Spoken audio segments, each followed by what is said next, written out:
Moi, j'étais huissier au théâtre.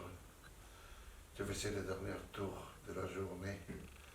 Quand j'arrivais au théâtre, je courais dans ma loge, j'ai polissé mes boutons dorés, et mes souliers claqués, j'ai m'habillé et j'ai couru toujours à me mettre là derrière, dans le couloir, en dessous du dernier stand, oui. Et j'ai toujours attendu une fabuleuse pourboire, mais je savais de faire ça. Par exemple, il y avait tous les messieurs qui me suivaient, me donnaient leur ticket, je leur montrais leur place, et ils me suivaient, mais c'était les dames qui me suivaient les premières. Elles suivaient mes pas feutrés sur le tapis rouge. Après ça, je tendis ma main, toujours avec gentillesse, et je faisais une révérence, comme un pas de minuet, et j'ai incliné ma tête toujours avec grâce, respect et mépris.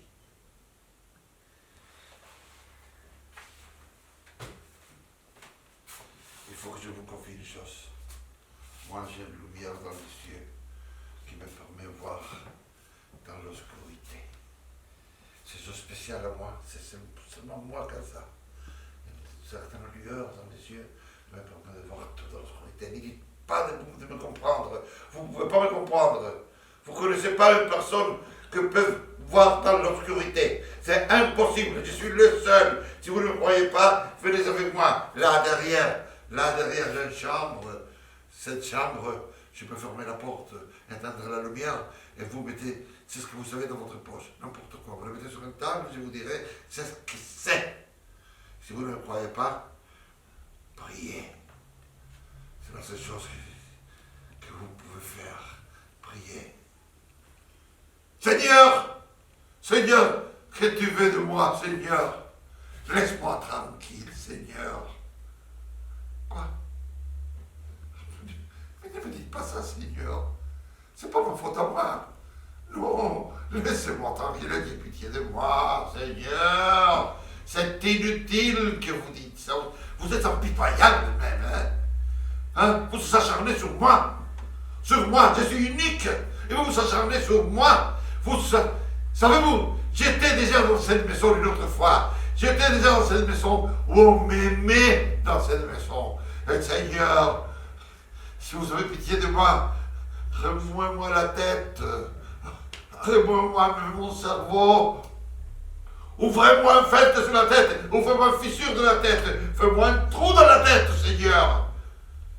Mais savez que cette soir, à 2h, je serai ici, devant ces portes-là.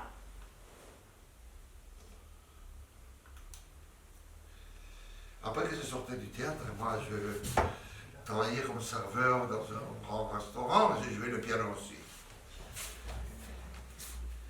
Et j'ai joué le piano comme j'avais appris toujours à l'esprit. Ah, bon.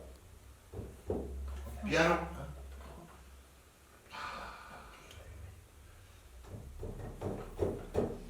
Piano. Joue.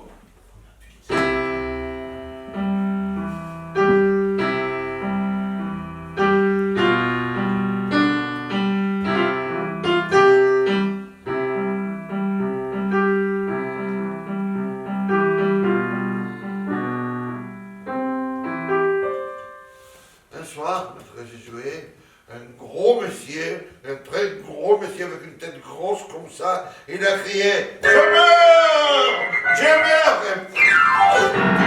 Il est tombé avec sa tête dans la soupe, comme s'il voulait la boire sans cuillère.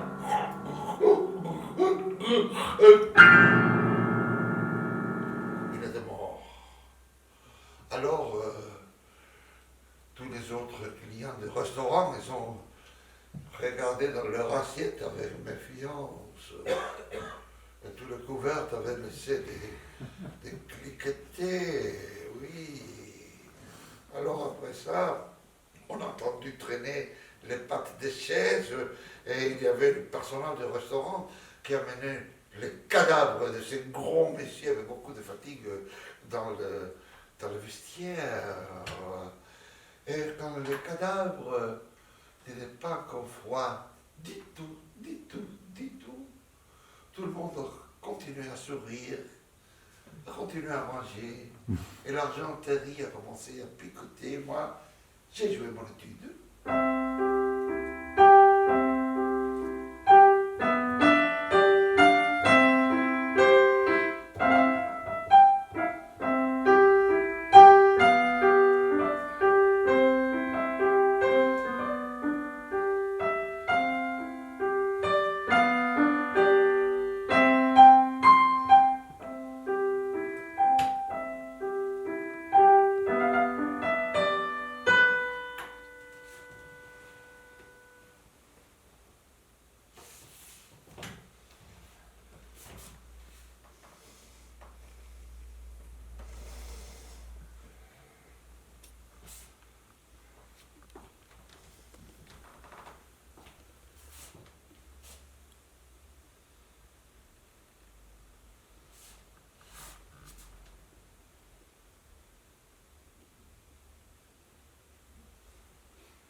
Racontez-moi, est-ce que l'ombre verdâtre de vos cernes, c'est à cause de plantes sous-marines ou la fatigue?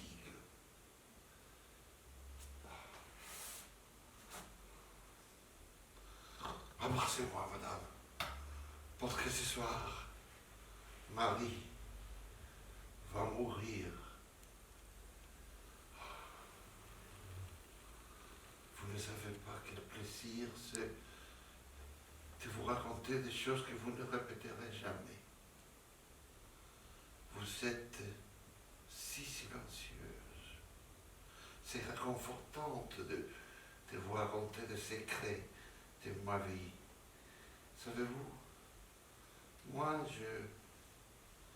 je pensais à une certaine dame qu'elle me racontait ses secrets aussi.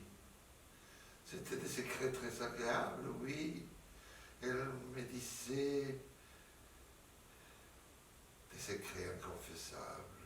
Mais madame, excusez-moi, si je vous appelle Hortense. Comme vous êtes belle, Hortense. Comme vous êtes froide et silencieuse. Ah, Hortense, vous êtes vraiment un poupée. Je vais vous dire, ça me souvient que Marie et moi, on s'était mariés finalement. Et la nuit de notre noce, Marie, elle a ouvert un petit placard. Et ça a réveillé ma curiosité. Alors, un jour que Marie n'était pas à la maison, moi, j'ai ouvert le petit placard et j'ai vu une chose formidable. Une robe blanche, que c'était comme Marie, mais sans tête, sans jambes, sans bras. Mais c'était là, Marie, qui ne parlait pas, qui était dans l'armoire. Et dans ces moments-là, j'ai eu une histoire dans ma tête. Oui, j'ai eu une histoire dans ma tête. J'ai pensé, par exemple, une femme que, de jour de ses noces, avec un homme qu'elle n'aime pas, qu'elle déteste même, elle se renferme dans sa chambre à coucher, elle ouvre son petit placard, elle voit cette robe blanche, que c'était la robe destinée pour se marier avec l'homme qu'elle vraiment aimait, mais qu'il était déjà mort. Alors elle, bang, se suicide, elle meurt avec les yeux ouverts, et jusqu'à présent, personne n'est venu le fermer. C'est vraiment une histoire d'amour,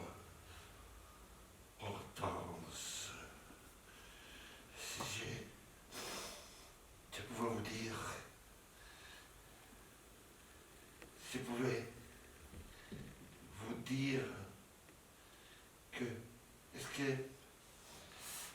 vous ne m'aimez pas le vieux vêtement, les vêtements usés? Oui, je pense que les vêtements usés ont toujours une espèce de charme, parce que ce sont ceux qui ont été en contact le plus long avec notre corps et ils conservent quelque chose de nos formes. Et ces vêtements usés, c'est une odeur spéciale. C'est l'odeur de nos effluves et nos émanations. Hortense, ayez pitié avec moi. Ouvrez-moi une fête dans la tête, ouvrez-moi une fête dans la tête. Faites-moi un trou dans la tête, dans la tête, dans la tête. Faut pas que je déconne, faut pas que je déconne, faut pas que je déconne, faut pas que je déconne. Non. Hortense, écoutez. Écoutez,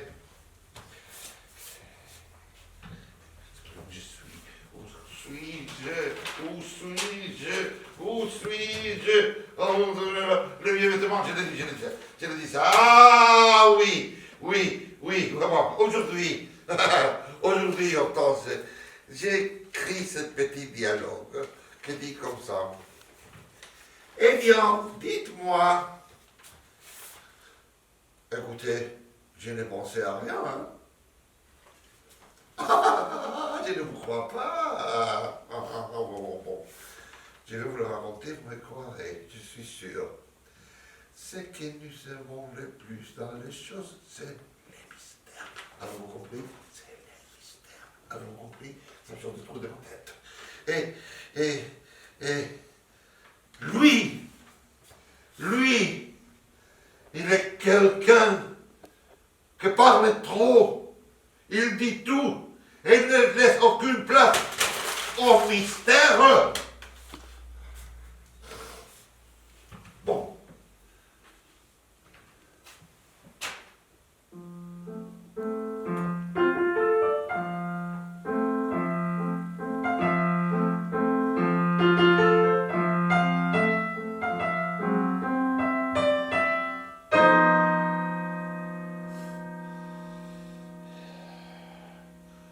Il y avait une ville où j'aimais aller en été. Toujours la même ville. Dans ces villes-là, il y avait une maison abandonnée tout le reste de l'année. Et en été, la maison était triste. Le restaurant où j'ai joué dans cette ville-là, il était aussi triste. Et le piano était plus triste encore que le restaurant. Le piano était si triste que son sourire jaunâtre était un sourire de chagrin, vraiment. Alors, quand j'ai joué dans ces pianos, il y avait curieusement les silences. Les silences, c'était un très bon ami à moi, qui était pris de moi vraiment, les silences. Et les silences adoraient ma musique, surtout adoraient quand je faisais... Quel silence! Et là, les silences, ils m'aimaient.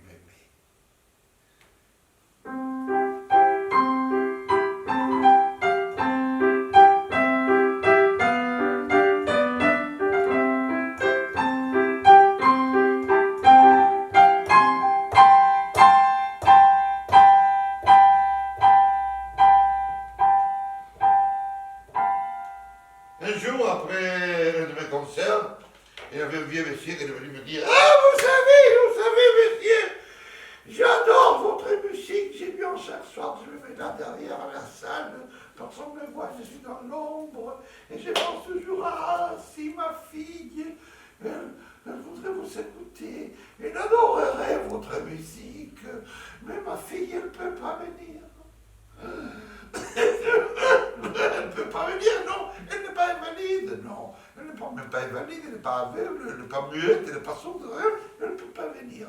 Elle se prépare chaque jour pour venir, il ne le fait pas. Le soir, elle range tous ses vêtements, elle les met sur une chaise, et les autres vêtements, c'est la poupée qu'il y a dans sa chambre.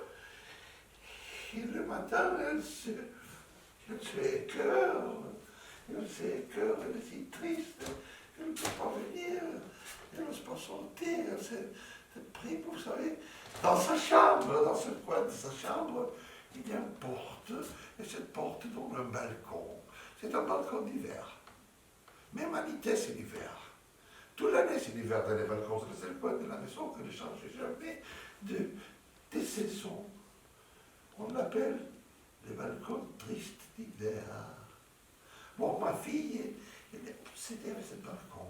Elle m'a écrit des poésies pour les balcons. La nuit, elle s'étend sous le lit avec une chemise de nuit blanche. Elle écrit des poèmes au balcon. Oh, messieurs, vous êtes très gentil de venir chez moi parce que je suis occupé de ma fille. Vous pouvez venir manger chez moi et on joue le piano, on fera la musique. Oui, vous viendrez. Bon, je suis allé. Je suis allé parce que j'étais curieux de voir cette fille blanche. Alors j'arrive. Il y avait un long couloir. Et dans les couloirs, il y avait une ligne de parasols de toutes les couleurs, ouvertes. Ça veut dire, les parasols ouvertes donnaient l'idée d'une forêt de fleurs de serre, de fleurs carnivores. Je me dis, parce qu'il était... Vous savez, monsieur, c'est moi qui l'ai donné le parapluie. Oui. Quand elle est un peu d'une espèce de transe, elle choisit un parapluie, elle l'ouvre, et elle va se promener dans les jardins, qu'elle est très triste, mon jardin, où il y a une fontaine, qu'elle est très triste, la fontaine. Et ma fille, elle est heureuse dans la tristesse. Alors, elle entre, et après elle ferme la porte du balcon, parce que quand il y a du vent, les parasols, ils volent, et elles ressemblent à des papillons de couleur. Vous savez, qu'est-ce que je dois faire avec cette fille en moi? Moi, j'ai pensé à ça aussi, parce que là, dans le coin de la salle, dans le coin le plus sombre de la salle, il avait un piano. Et ces touches blanches, il ne souriait pas, et c'était menaçante. J'avais peur qu'il me mordait les doigts, des pianos. Quand je m'ai décidé à partir, à nous de l'escalier, elle, pâle, habillée en blanc. Il était pâle comme du papier humide. Il descendit l'escalier craquant.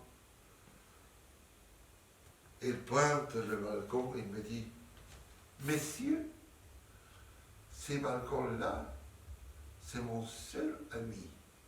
Alors moi, je caresse les touches du piano et je lui dis, mademoiselle, et cette pauvre piano, il n'est pas votre ami. Alors elle me dit, je pense que je suis prêt à vous écouter. Vous devez allumer la bougie, comme faisait ma mère. Alors, moi j'ai fait ça. Je suis d'abord allé au chandelier macabre.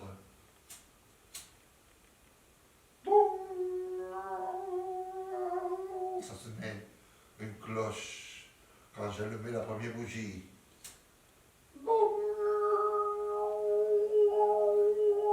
Ça sonnait une autre cloche quand j'ai allumé la deuxième bougie.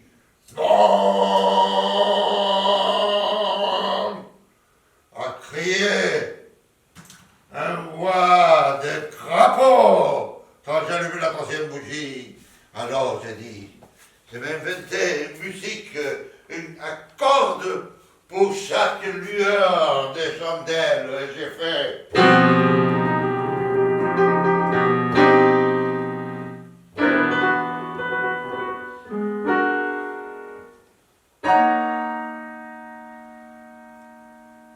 Et la corde, elle est cassée.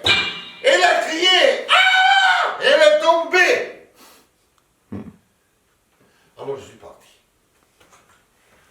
pas rester une minute dans cette maison-là. J'ai fumé dans ma chambre d'hôtel et j'ai pu pas dormir toute la nuit. C'est pas pourquoi j'étais inquiet, c'est comme une main verte, froide, me caresser et me torturer, me serrer la gorge. Le matin, le vieux arrive. Oh, mais c'est une catastrophe, vous ne savez pas. Hier, il y a eu l'orage. Alors, ma fille et moi, on a resté dans la salle à manger. Et après, on a entendu vacarme, poil, cabombra, une lumière qui entrait par une fissure du mur. On a couru. Un escalier craquante au pied supérieur. Et avant que j'entre à la salle, c'était ma fille qui avait entré. Elle avait ouvert la fenêtre du balcon. Elle s'est criée, elle a fait ah, les balcons s'est jeté. Messieurs, un balcon ne se jette pas. Un balcon tombe. Non, les balcons s'est jeté. Les balcons s'est suicidé. Pardon? Les balcons s'est suicidé parce que vous avez joué du piano. Alors j'ai disparu. Je ne sais pas qui a éteint les bougies, mais maintenant je vais les éteindre.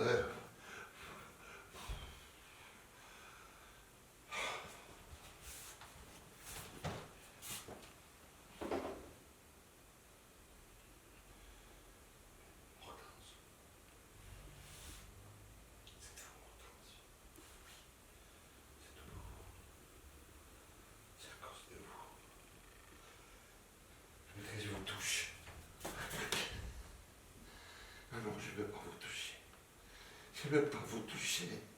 Je ne veux pas vous toucher, non.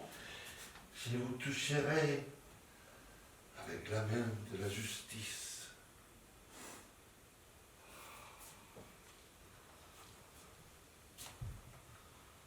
Oh, je sens de l'électricité passer de la main à mon corps. Quel incroyable.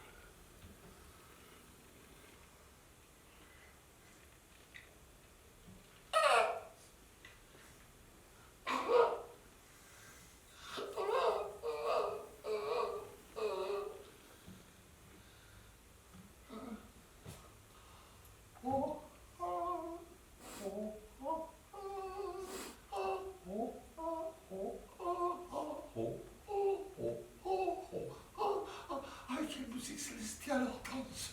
Ah, vous me faites jouir, Hortense. Oh, Hortense. Ah. Oh, Hortense. Oh, oh, oh, oh, oh.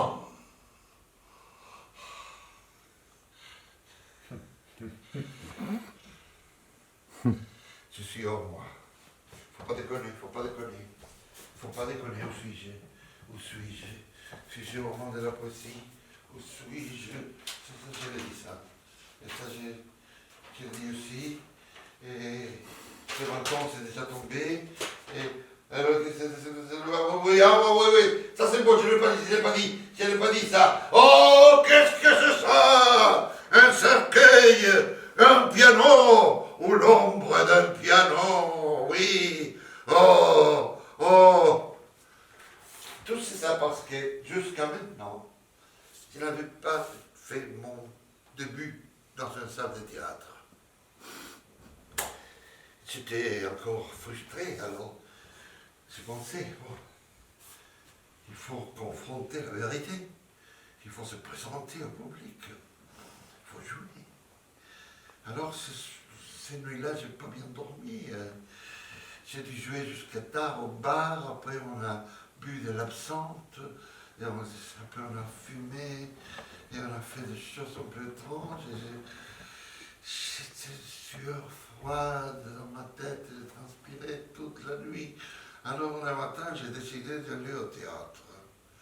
Je suis allé au théâtre le matin, et le piano était déjà là. Il m'attendait. Le piano, c'était comme un ennemi qui m'attendait. C'était mon bourreau. il me voulait mal, le piano. Alors, j'ai pensé, il faut d'abord que je traverse la Seine. C'est un concert, on doit traverser la Seine. Alors, j'ai répété d'abord l'entrée, je fais. C'était non, c'est pas comme ça, c'est pas comme ça. C'est pas que je dois servir la viande froide sur la table de mort. Non, non, non, non, non. Alors il faut enseigner de façon de.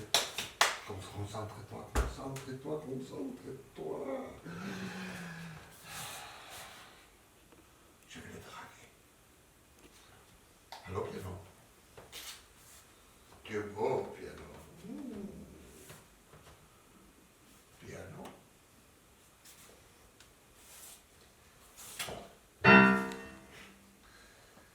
Piano. Ah, tu sens bien, piano.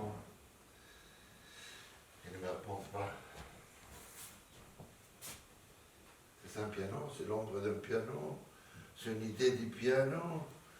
Alors, piano, je vais essayer une autre chose. Je vais te casser la gueule à toi, piano. Viens, toi, viens, viens, viens, viens. Viens. Si tu es macho comme moi, viens, viens, viens, frappe. Frappe les premiers. Frappe les premiers, toi, hein. Ah, t'es fou, toi. Ça marche pas comme ça. Je peux penser l'autre. Ah oui.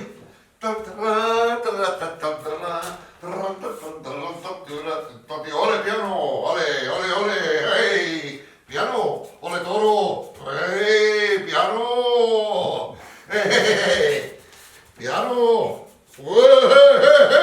piano,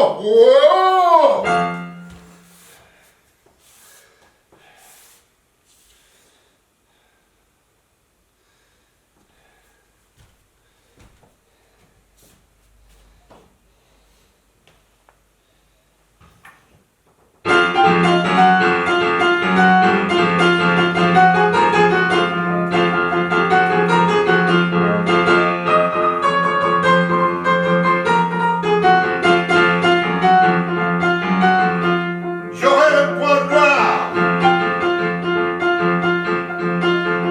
Je serai mince et froide comme l'acier. Je serai un poignard espagnol.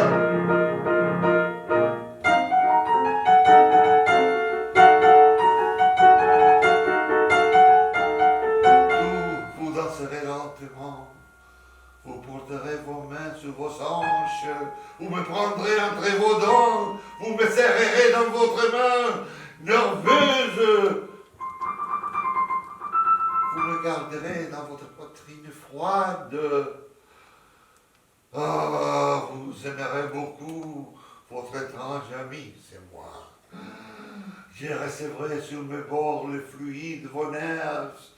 Je vais tout accumuler dans mon poing noir. Je vais me lâcher des courants de pressages. Je serai un point noir. Je serai comme l'acier, fin et terrible. Je serai un poignard espagnol.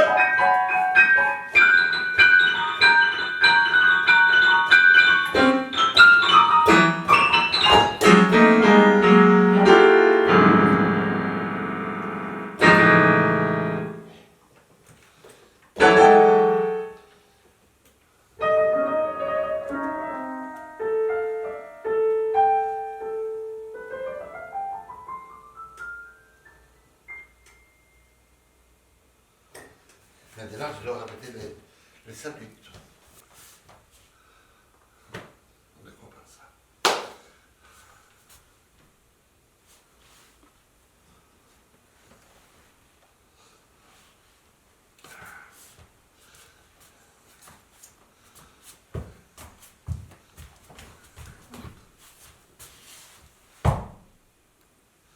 Maintenant, monsieur, dame et demoiselles, j'ai juré un petit accord.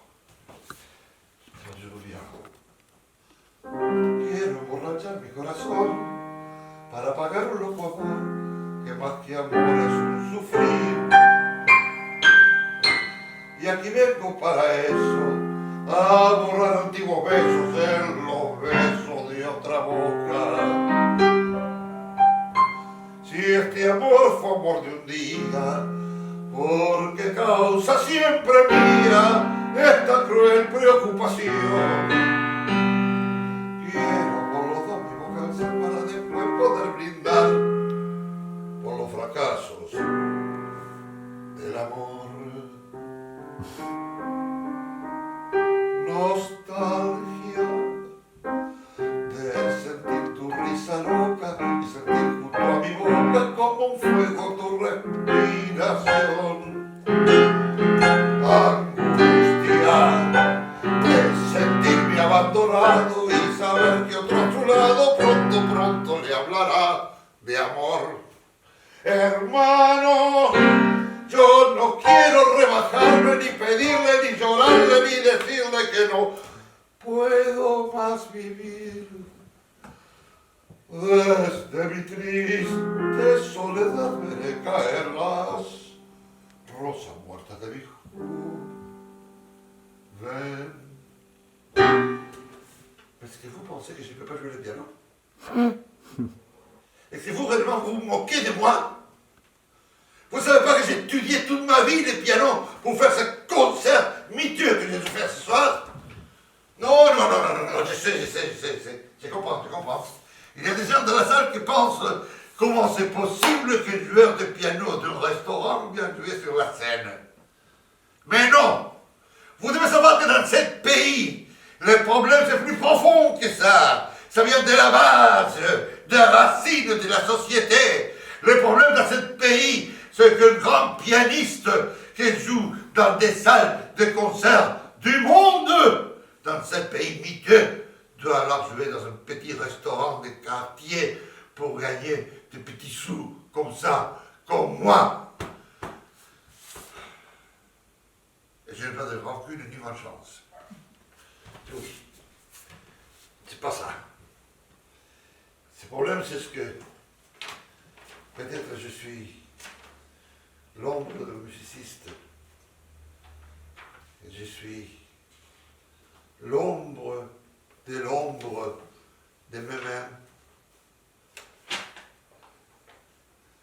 Et peut-être que je suis pas moi-même dans ce moment-là, mais je suis l'ombre de moi-même et l'ombre de la lune que se reflète sur l'ombre de l'eau qui coule, sur l'ombre de sable que vole avec le vent, sur l'ombre de cendres de volcans. Je ne suis que ça. Ça c'est comme autrefois, quand j'étais jeune, je rêvais d'être cheval. Moi, je me couchais avec mon corps d'homme et mon esprit de cheval sortait de mes draps, galopait dans la nature.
Ayez pitié de moi, Seigneur.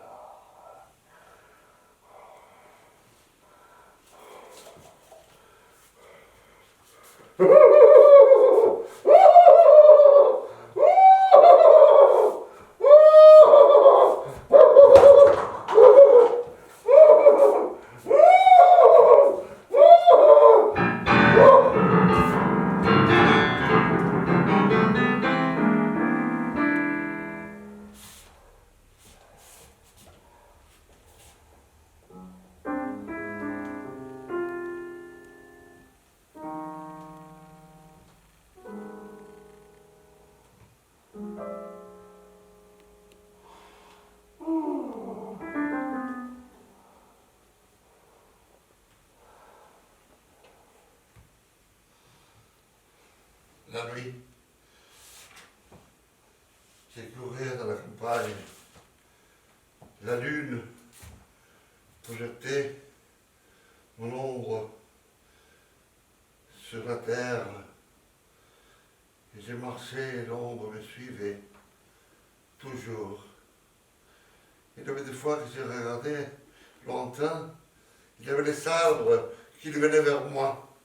Moi j'étais là, mais tout le sabre venait vers moi, et l'ombre de sabre venait vers moi. Et moi je cherchais de manger des tendres pâtures, mais je ne pouvais pas distinguer les herbes venimeuses. Je ne pouvais pas. Et il y avait mon souvenir. C'est les souvenirs de quand j'étais homme. Mais je me souvenais mieux de quand j'étais cheval. Par exemple, comme j'ai détesté les fils du fermier, ces petits cons de rien, qu'un jour, il m'a tapé sur mon museau, il m'a fait saigner, il rigolait de moi, il m'a cloué de ses perrons contre mes hanches. Lui, je le détestais. Alors un jour, j'ai corcové, j'ai sauté, je le fis tomber, je le mordu la tête et j'ai crassé son crâne avec mes pattes de derrière jusqu'à qu'il était toute mousse par terre.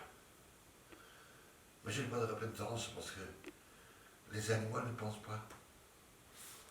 Alors je suis allé me coucher encore sur mon lit d'homme. Et quand je me suis réveillé, j'ai vu une chose horrible. Parce que je ne pouvais plus me regarder ni savoir qui j'étais. J'avais que la sensation que j'étais deux personnes différentes. Que j'avais de mon côté humaine. Et j'avais aussi cette côté terrifiante, avec mon œil verte de l'infection. Et ma figure, elle était cassée dans des morceaux abstraits, comme jamais je ne pouvais pas les recompresser. C'était cassé pour toujours. Et qui suis-je? Qui suis-je? Qui suis-je? Qui suis-je? Et je devais finir avec ça. Je devais finir avec ça. C'était une souffrance horrible. Alors, j'écris notre dialogue. J'écris notre dialogue et je pensais, pour ça, par exemple, qu'est-ce que vous pensez? Je ne peux pas me le dire.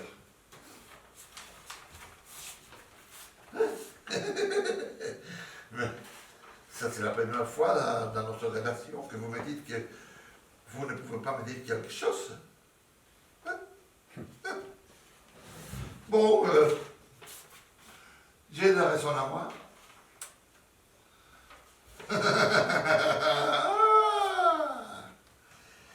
Vous savez, c'est un prétexte philosophique. Non, non, non, non, non, non, non. Ne pas être en mesure de le dire, c'est vous faire du mal. Non, bon, non, non. N'aimez pas dire une chose que vous avez fait du mal, en me voulant faire du bien, c'est du mal aussi. Mais le résultat de ce que vous pensez, vous faites du mal. Mais le résultat de ce que je pense est vous faire du bien. Vous comprenez?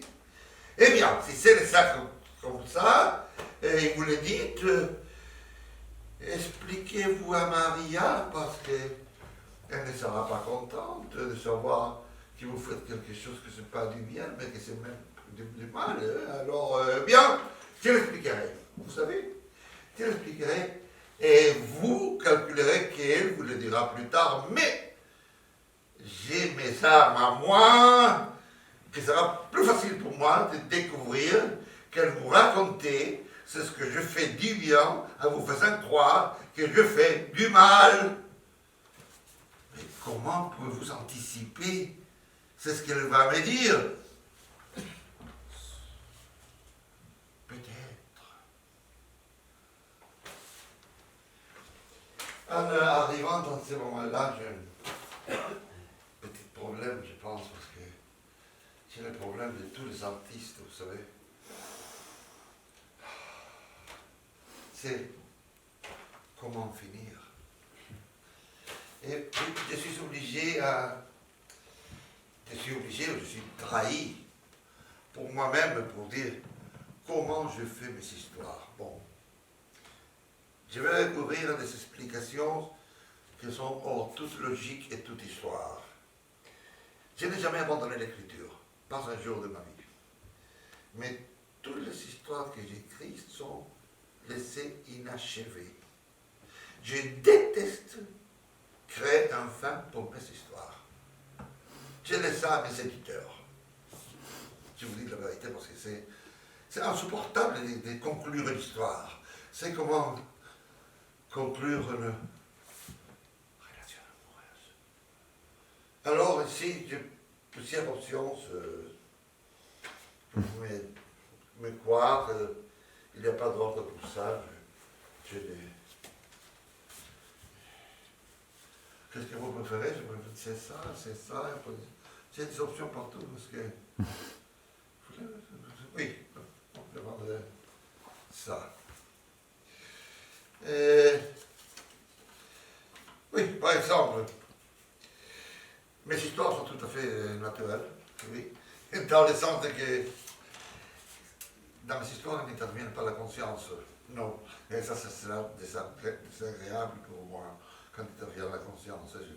Je n'aime pas, si je n'ai pas conclu l'histoire, je n'ai pas de problème de conscience quand même. Non? Ils ne sont pas dominés vraiment par une théorie de la conscience. C'est que ça sera extrêmement désagréable pour moi. Alors je préférerais dire que cette intervention est mystérieuse. Et il y a une autre solution, oui. Bon. La chose plus sûre est que je ne sais pas comment je fais mes histoires. Parce que chacun a sa propre vie étrange. Mais je sais aussi qu'elles combattent un temps réel avec la conscience.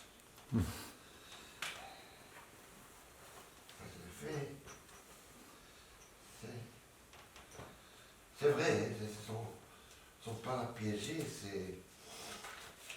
Ah non, oui. Oui, et bon. Ah bon. Une histoire, elle devrait être comme une personne vivante qui ne sait pas comment faire avec le propre besoin, avec fierté discrète, un peu maladroit et qui semble une vie improvisée. Elle-même ne connaîtra pas ses lois, bien qu'elle les ait profondément et que la conscience ne les atteigne pas. Il ne connaîtra pas les degrés et la manière dont la conscience interviendra, mais imposera finalement sa volonté. Il enseignera sa conscience à être désintéressée.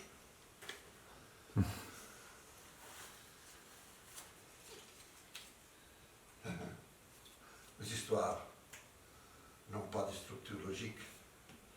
Malgré la vigilance constante et rigoureuse de la conscience, celle-ci m'est également inconnue. Et maintenant, il faut conclure, que je ne peux pas conclure, mais chercher un verbe. Non, je peux pas faire ça parce que c'est banal, c'est un peu... Je peux faire un peu à la Louis XIV. Je vais faire comme ça, oui. Je vais faire...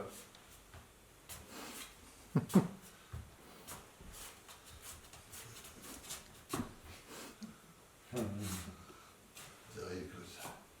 Je vais faire...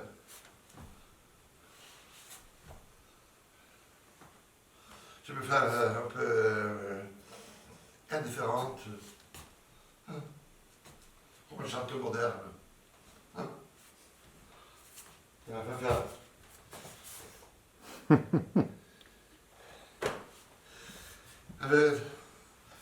il y a une seule façon de finir. Je vais le dire. Fin!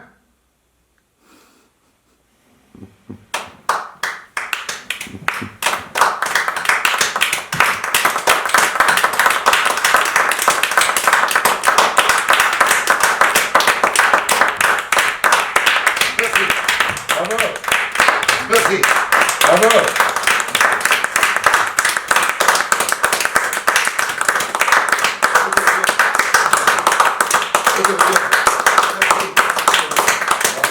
Merci.